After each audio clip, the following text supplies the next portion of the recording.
Welcome back. आज का हमारा टॉपिक रहेगा mean ends analysis. MEA algorithm ही है ये आपकी। इसके बारे में हम बात करेंगे। लास्ट क्लास में हमने हिल क्लाइंबिंग एल्गोरिदम को देखा था, उसके टाइप्स के बारे में समझा था। तो MEA इसे शॉर्ट फॉर्म में कहते हैं। MEA फुल फॉर्म रहेगी मीन एंड्स एनालिसिस। अब ये एल्गोरिदम क्या होती है, तो इसके बारे में इतना डिटेलिंग में तो हम नहीं देखेंगे, लेकिन जितने मेन पॉइंट्स है वो हम यहाँ पे कवर करेंगे। तो MEA जो एल्गोरिदम है ये भी आपकी एक प्रॉब्लम सॉल्विंग टेक्निक्स है। देखो अभी जो हम आर्टिफिशियल इंटेलिजेंस में कर रहे हैं ना, वो हमारा प्रॉब्लम सॉल्विंग जो टॉपिक है वो चल रहा है।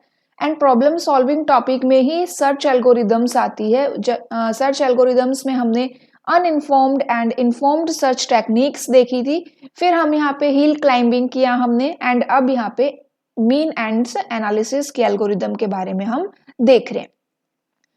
तो ये क्या है, आपकी एक प्रॉब्लम सॉल्विंग टेक्निक है जो हम आर्टिफिशियल इंटेलिजेंस में यूज करते हैं for limiting search in AI programs. किसने इंट्रोड्यूस की थी अगर पूछा जाए तो ये आपकी एलन न्यूवेल ने इंट्रोड्यूस की थी 1961 में। एंड एलन के साथ इसमें हर्बर्ट सिमोन का भी नाम आता है। तो एग्जाम में एलन का नाम इतना जनरली नहीं पूछा जाता जितना आपका ये हर्बर्ट ए सिमोन का नाम पूछ लिया जाता है। तो दोनों ही नाम इंपॉर्टेंट है, एलन एंड सिमोन। 1961 में मीन एंड एनालिसिस को इंट्रोड्यूस किया था।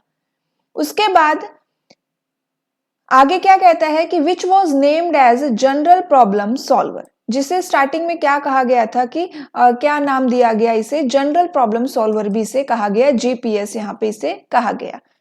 एंड इस एल्गोरिदम के बारे में जो इंपॉर्टेंट पॉइंट रहेगा वो ये है कि ये जो एल्गोरिदम है ये बैकवर्ड एंड फॉरवर्ड दोनों टेक्निक का कॉम्बिनेशन है। अभी तक हम क्या कर रहे थे, या तो कोई एल्गोरिदम फॉरवर्ड सर्च यूज करती है या फिर कोई बैकवर्ड सर्च यूज करती है, लेकिन ये जो एल्गोरिदम है ये दोनों टेक्निक का यूज करती है एक ही प्रॉब्लम के लिए।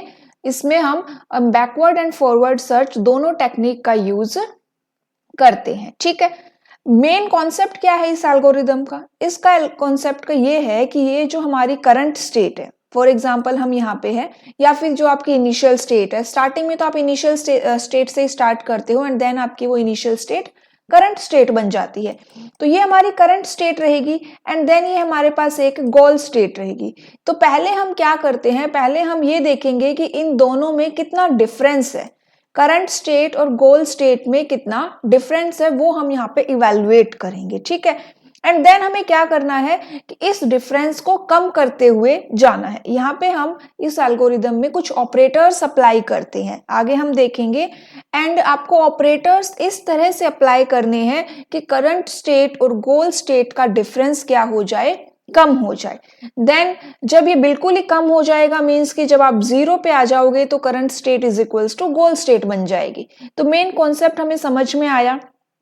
क्या कॉन्सेप्ट है इसका कि इसके अंदर हम करंट स्टेट और गोल स्टेट के डिफरेंस को इवेलुएट करते हैं एंड देन ऑपरेटर्स अप्लाई करेंगे उस डिफरेंस को कम करने के लिए। ठीक है, किसने एल्गोरिदम दी थी ये? तो ये आपकी एलन एंड सिमोन ने दी थी, 1961 में दी थी। इसे GPS भी बोला जाता है, general problem solver full form रहेगी।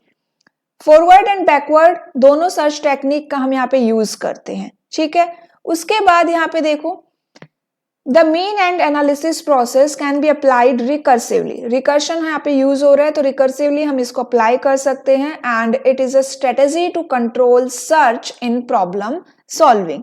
देखो ये जो ना ये कीवर्ड है यहाँ पे कि limiting the search, search limit की जा रही है या फिर सर्च को कंट्रोल किया जा रहा है। तो अगर हमसे पूछा जाए कि भाई टू कंट्रोल द सर्च या टू लिमिट द सर्च कौन से एल्गोरिदम अच्छी रहती है या फिर यूज करते हैं, तो हम ऑप्शन में हमारे पास मीन एंड एनालिसिस रहेगा, तो हमारा आंसर क्या हो जाएगा, MEA एल्गोरिदम। बेसिक कॉन्सेप्ट समझ में आया। उसके बाद यहाँ पे देखो, ये सेम मैंने वही बात बताई है यहाँ पर भी कि कुछ एल्गोरिदम्स क्या होती है जिसमें फॉरवर्ड यूज करते हैं, किसी में बैकवर्ड यूज करते हैं, एंड इसके अंदर हम दोनों टेक्निक्स को यूज करेंगे कॉम्प्लेक्स एंड लार्ज प्रॉब्लम्स को सॉल्व करने के लिए। ठीक है, उसके अलावा यहाँ पे जो हमारी प्रॉब्लम है उसको हम सब प्रॉब्लम्स में भी डिवाइड कर देते हैं। एंड यहाँ पे देखो, such a mixed strategy make it possible that first to solve the major part of the problem, then go back and solve the small problems arise during combining the big parts of the problem. तो mixed strategy है ये आपकी, and इसी technique को mean and analysis कहते हैं। ठीक है, इसके अंदर पहले आप क्या कर रहे हो, मेजर पार्ट को सॉल्व कर रहे हो, देन आप गो बैक करेंगे, पीछे जाएंगे और जो स्मॉल स्मॉल प्रॉब्लम्स आ रही है उनको यहाँ पे सॉल्व करेंगे। वर्किंग क्या है, वर्किंग यही है कि पहले आपको इवेलुएट करना है difference between the initial state और फाइनल स्टेट, उसके बाद हम कुछ ऑपरेटर्स अप्लाई करेंगे उस डिफरेंस को कम करने के लिए, एंड देन जब आपका डिफरेंस एकदम जीरो हो जाएगा तो इट मीन्स आप गोल स्टेट पर रीच हो गए हैं। तो ये आपकी वर्किंग है। अब ये ऑपरेटर्स क्या होते हैं, उसके लिए एक नाम है यहाँ पे ऑपरेटर सब गोलिंग। अगर हमसे पूछा जाए कि व्हाट इज ऑपरेटर सब गोलिंग, तो ऑपरेटर सब गोलिंग का मतलब क्या हुआ, देखो यहाँ पे कि जो आपकी एल्गोरिदम है, MEA एल्गोरिदम है, उसके अंदर हमें क्या करना है, करंट स्टेट और गोल स्टेट का डिफरेंस फाइंड आउट करना है। अब हमने डिफरेंस फाइंड आउट कर लिया, उसके बाद आप क्या करोगे, ये डिफरेंस कम करने के लिए आपको कुछ ना कुछ तो चाहिए, आप कोई तो लॉजिक लगाएंगे, कुछ ना कुछ अप्लाई करेंगे यहाँ पे। तो ये डिफरेंस कम करने के लिए हम क्या करते हैं, ऑपरेटर्स को अप्लाई करते हैं। ठीक है, ये तो सिंपल सा हो गया कि कुछ प्रॉब्लम्स होती है जिनके अंदर आप सिंपली ऑपरेटर्स को अप्लाई कर देंगे एंड आपका आंसर आ जाएगा। लेकिन कई बार क्या होता है कि यहाँ पे it is possible that an operator can not be apply to the current state. Sometimes क्या हुआ कि आपके करंट स्टेट पे आप ऑपरेटर्स अप्लाई नहीं कर सकते। ठीक है, उस टाइम पे आप क्या करेंगे, उस टाइम पे हम हमारी जो करंट स्टेट है उसकी सब प्रॉब्लम क्रिएट करेंगे, मतलब उसको आपने डिवाइड कर दिया, we create the sub problem of the current state जिसके ऊपर ऑपरेटर अप्लाई हो रहा है। Such type of backward chaining in which operators are selected and then sub-goals are set up to establish the precondition of operator is called operator sub-goaling। क्या समझ में आया कि देखो पहले आपने डिफरेंस इवेलुएट कर लिया, उसके बाद आपने करंट स्टेट के ऊपर ऑपरेटर अप्लाई कर दिया, ये प्रोसेस सिंपल है, यहाँ पे ऑपरेटर सब गोलिंग की रिक्वायरमेंट नहीं हुई। लेकिन कई बार क्या हुआ कि मान लो ये आपकी एक करंट स्टेट है एंड इसके ऊपर आप ऑपरेटर्स अप्लाई नहीं कर पा रहे हो, देन आप क्या करेंगे, अब आपके पास ऑपरेटर है, ऑपरेटर तो है लेकिन आप अप्लाई नहीं कर सकते, तो आपने क्या किया, अपनी इस करंट स्टेट को डिवाइड कर दिया, सब प्रॉब्लम्स में डिवाइड कर दिया। अब आपने इसको इस स्टेट में डिवाइड कर दिया कि जिसके ऊपर आप ऑपरेटर्स अप्लाई कर पा रहे हो, तो ये हमने बैकवर्ड चेनिंग हुई है यहाँ पे, जिसमें आपने ऑपरेटर सिलेक्ट कर लिया, पहले आपने ऑपरेटर सिलेक्ट किया कि भाई आपको ये ऑपरेटर अप्लाई करना है, उसके बाद आपने डिवाइड किया, यहाँ पे ये सब गोल आपका सेटअप हुआ कि इसके ऊपर आप क्या करेंगे, ऑपरेटर्स अप्लाई करेंगे। तो यही प्रोसेस क्या कहलाती है, ऑपरेटर सब गोलिंग कहलाती है। ठीक है, समझ में आ गया ऑपरेटर सब गोलिंग क्या होता है। एल्गोरिदम क्या है, तो यहाँ पे देखो एल्गोरिदम, जब हमारा ऑब्जेक्टिव एग्जाम है तो इसके अंदर एल्गोरिदम इतनी नहीं पूछी जाएगी, लेकिन फिर भी हम देखेंगे, क्या पता कोई स्टेप आ जाए। नेट के एग्जाम की बात करें तो उसके अंदर आपको सीक्वेंस में अरेंज करने के क्वेश्चंस आते हैं, तो क्या पता आपको वहां पे देखने को मिल जाए। तो क्या करना है आपको, सबसे पहले कंपेयर करना है करंट को गोल से। अगर वहां पे कोई भी डिफरेंस नहीं है, मतलब कि जीरो डिफरेंस है, इसका मतलब कि आपका करंट स्टेट ही गोल स्टेट है, तो आप क्या हो जाओगे, रिटर्न सक्सेस एंड एग्जिट। अगर करंट स्टेट और गोल स्टेट के बीच में डिफरेंस है, देन आप क्या करेंगे, select the most significant difference and आपको उस डिफरेंस को रिड्यूस करना है। अब यहाँ पे देखो, सिलेक्ट अ न्यू ऑपरेटर ओ, आपको एक ऑपरेटर सिलेक्ट करना है जो आप इस डिफरेंस के ऊपर अप्लाई कर सकते हैं। अगर इस टाइप का कोई भी ऑपरेटर आपको नहीं मिल रहा है, देन सिग्नल फेलियर। अब यहाँ पे एग्जाम्पल के थ्रू समझो, अब इस तरह से एल्गोरिदम तो हमें समझ में नहीं आएगी, तो हम क्या करते हैं, एग्जाम्पल के थ्रू समझते हैं। एग्जाम्पल देखो, यहाँ पे ये एक इनिशियल स्टेट है एंड ये आपकी गोल स्टेट है। अब इनिशियल स्टेट और गोल स्टेट में सबसे पहला स्टेप क्या था कि आपको डिफरेंस इवेलुएट करना है कि क्या क्या यहाँ पे डिफरेंस है। तो डिफरेंस क्या है भाई, सबसे पहला डिफरेंस तो ये है कि इनिशियल स्टेट में ये जो ब्लैक सर्कल दिख रहा है वो यहाँ पे नहीं है, तो एक डिफरेंस तो ये है। सेकंड डिफरेंस ये है कि ये जो डायमंड शेप है ये सर्कल के अंदर नहीं है, ये सर्कल के बाहर है, तो ये आपको दो डिफरेंस है। एंड थर्ड डिफरेंस ये है कि ये जो डायमंड शेप सर्कल के बाहर आ जाती है, इसका साइज भी लार्ज है, अंदर तो स्मॉल है लेकिन यहाँ पे लार्ज।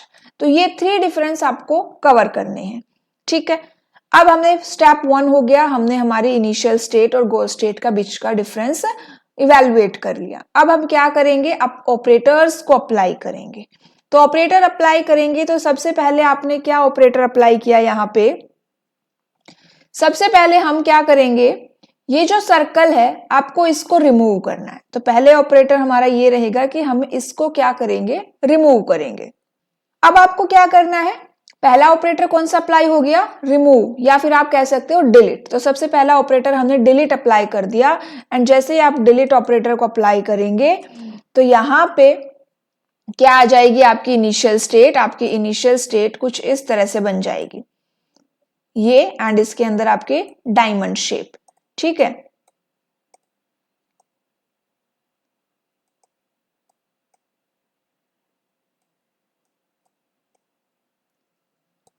ठीक है, ये हो जाएगी हमारी डायमंड शेप। उसके बाद सेकंड क्या है, सेकंड ये है कि ये जो हमारा डायमंड शेप है ये सर्कल से बाहर है। तो सेकंड ऑपरेटर जो हम अप्लाई करेंगे वो होगा मूव ऑपरेटर। आपको मूव करना है, आपको क्या करना है, मूव करना है। तो यहां से हमने इस सर्कल से इसको मूव कर दिया, एंड मूव जब आप करोगे तो उतने ही साइज में मूव होगा जितना ये अंदर था, ठीक है। मूव हो गया। अब क्या हुआ, अब हमने देखा कि डायमंड शेप का साइज एक्स्ट्रा है, तो आपको इसका साइज क्या करना है, इंक्रीज करना है। एंड इसके लिए हमारा कौन सा ऑपरेटर हो जाएगा, हमारा हो जाएगा एक्सपेंड ऑपरेटर। तो यहाँ पे आप इसका साइज क्या कर देंगे, इंक्रीज कर देंगे। तो यहाँ पे हमने 3 ऑपरेटर्स अप्लाई किए। फर्स्ट ऑपरेटर आपका डिलीट ऑपरेटर है, सेकंड ऑपरेटर आपका मूव ऑपरेटर रहेगा, एंड थर्ड हमारा क्या हो जाएगा, एक्सपेंड ऑपरेटर। और फिर हमारी इनिशियल स्टेट और गोल स्टेट क्या हो गई, इक्वल हो गई। तो ये क्या हुआ, हमारा मीन एंड एनालिसिस का एक एग्जाम्पल हुआ, ठीक है। इतना हमें समझ में आया। नेक्स्ट क्लास में हम क्या करेंगे, नेक्स्ट क्लास में हम AO स्टार एल्गोरिदम को देखेंगे। AO star algorithm, A star हम ऑलरेडी कर चुके हैं, अब हम AO स्टार को कवर करेंगे। आज के लिए इतना ही। Okay, thank you.